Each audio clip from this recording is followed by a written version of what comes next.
Hello and weekly update time. We are here at our flying site. We've met some locals. Your name again, sir? Alex and a few of his buddies here. There we go. And one more in the background. Thank Andrew. Okay, we just pulled up here and these guys were flying with Hobby King Gates and a few quads. And Toby has just been flying. Toby, what was that you were flying? Show the people. XC90? QX90. Yeah, that was good. Let's have a look. There it is. Yes, I think I want one. It's quite fun, right? Yes, nice small size there, Toby. Well done. We'll show you some more footage of that flying now because we've got the DVR running and then we'll keep on with the flying and this week's weekly update. Ta-ra! There we go. Oh, you're in there. Thank you. Right.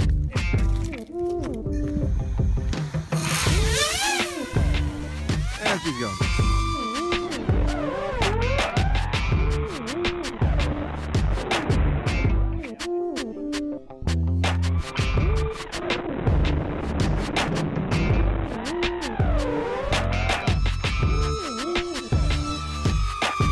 You're not first, you're last. Yeah, very impressive that, Simon. That's some really smooth flying. Thank you. I like that a lot. Secretly, I'm super jealous, of course. Alright, so run for us the spec and build again, sorry. Yeah, this is a Darkside Arc 200. We've got a Foxy Legend up the top there for record camera, and then that's the Night Owl Plus for the FPV camera. Yeah, see that. Running at about 45 degrees rake on that. V-Spec 2205 motors, Raptor 30 amp ESCs, and a F3 flight controller, and bound up with a Quantum Elite 25 milliwatt VTX. How are you finding that 45 degree tilt? Is that optimum for you? I know guys, some guys run steeper, right? Yeah, actually, without a recording camera, I'll run a little bit more rake. Yeah. But I have to match the actual rake of right. the camera mount here. Yeah. But that's fine for just for footage. Obviously, it's a little bit heavier when you've got the record camera at the top. Now, speaking of cameras, this is something Simon showed me. This is the mount, and what's that printed from, Simon? Because it's a little flexible, right? Yeah, so this is actually printed on one of our 3D printers, a new printer that's actually coming up, which is actually going to be really, really nice. We've had some great success. So this is actually printed in TPU, so it's actually quite flexible. And what that does, it actually inhibits a lot of wobble that you actually would get from an FPV camera. Having this actually on basically a dampener will really smooth out the FPV footage. Well, this is what I first thought when I saw it, because I thought, oh Christ, it's loose, but in fact it's not, because if you look at the mounting point there, you can see that it's just pivoting around it, because this is squidgy in layman's terms, right? It's flexible, rubberized plastic of sorts. Yes. That's its property. Yeah, most guys are running TPU mounts now, and they run TPU mounts on the actual FPV, the recording camera as well. This has been printed on PLA, but we'll do a TPU version of this camera as well. Yeah, well, it was new to me, so I was pretty impressed by that, and overall, Simon, I think, yeah, that's some pretty sweet flying. Yeah, thank you. Thank you, sir. Now, what Toby doesn't realise is that I'm really taken with his little nano quad there. It's the QX90, sorry. Very good with names. And I'm going to ask him if he has a spare battery to let me have a go. Nope. No? But you do have a spare battery. You just won't let me have a go. I have to see about that, viewers. DVRing it? Safety third. He's already had a kid, it's fine. Yeah, it's time for the vasectomy. Dog. You ready to give me a go yet? Yeah, don't pretend you didn't hear me. Sorry? No hablo español. The cheek of it.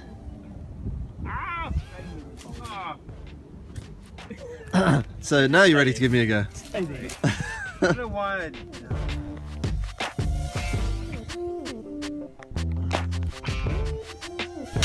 Oh. You hit Simon's metal spine. Dum. This is the Excalibur. Just came out yesterday. Durafly. Hotliner. Yep, similar to the Zephyr. But this is the Just came out yesterday, so you just came out You yesterday. going for a fly now? Well, this is, we've had this for a while. This, pre-production version. Shot the video This is with. the one we shot the video with that released yesterday. So, but it's nice. Looks It's like a fun. blaze. Go get him, yeah. man. Tear it up. Yeah, my first flight ever on the Excalibur. So I've seen other people fly it. Looks pretty easy, but I think I can handle it. So we got some action cams on the top, and we'll take it for a ride.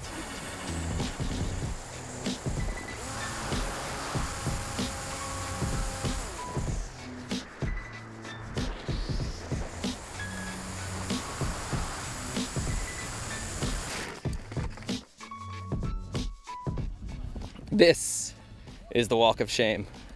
Throw a shoe.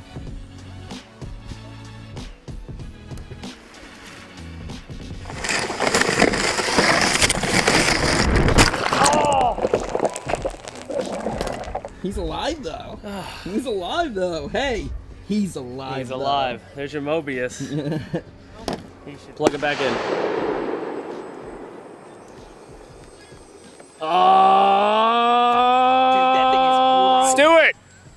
I'm thinking Tundra 2, mandatory. You do the A Dave. Alex, can you pull down a flap for me for 1 second? It's too bright. Oh, that looks dope. Just reveals. So we got LEDs on the spars, LEDs all across the wing, the back, inside the plane. The wing tips for orientation, Stuart. We got red on one side, green on the other. We went all green and white. So how did this come about? Alex Davis, you guys will now know from our weekly updates. Great pilot here. He did the work. We had extra pieces of a Tundra laying around. It wasn't full, things didn't work. It was a production sample early on. We were using it as spare parts, but Alex took it home, put it all together, added these bad boys for Neat Fair, and now he's about to take it for its almost maiden. Yeah. Not maiden, but maiden as it is, fully lit up. And I think if there's gonna be a Tundra 2 down the line years from now, that's good. That this should be included. So let's see how she goes.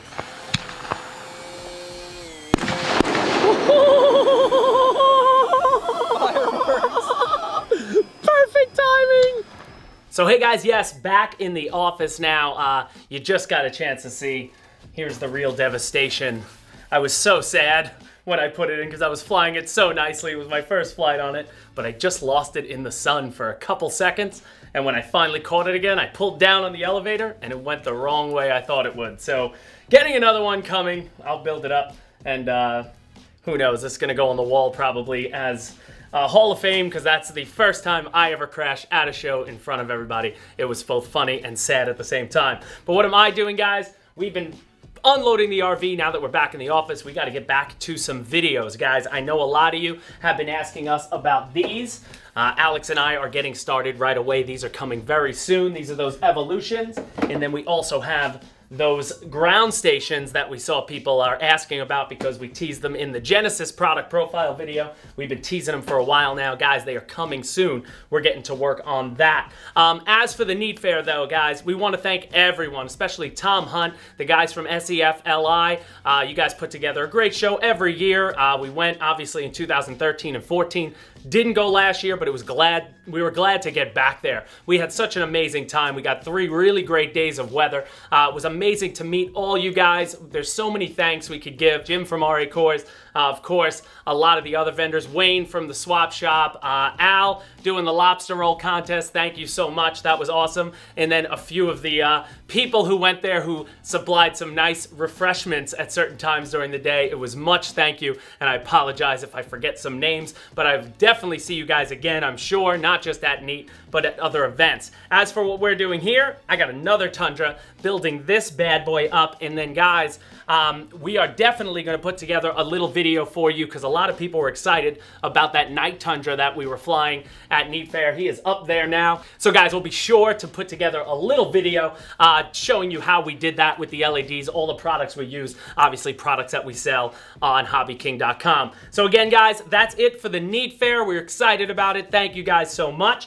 We are off to the Maker Faire now. Next weekend, October 1st and 2nd, we'll be heading to Maker Faire and we'll be bringing some 3D printer type stuff, new stuff coming down the line. So if you are going to attend the Maker Faire in Queens, definitely come see the Hobby King tent. We'll have a small little tent presence, and Alex will be running around with cameras and stuff. Going to give you a recap. This is the first time I've ever done a Maker Faire. Want to see what kind of RC presence is at the show itself. I'm sure there'll be a lot of drones and a lot of cool stuff, especially all that handmade, cool tinkering that people do. We can't wait to get in there and see what's around. So that'll do it for this week's Weekly Update, guys. Thanks again for watching, and we'll see you next week.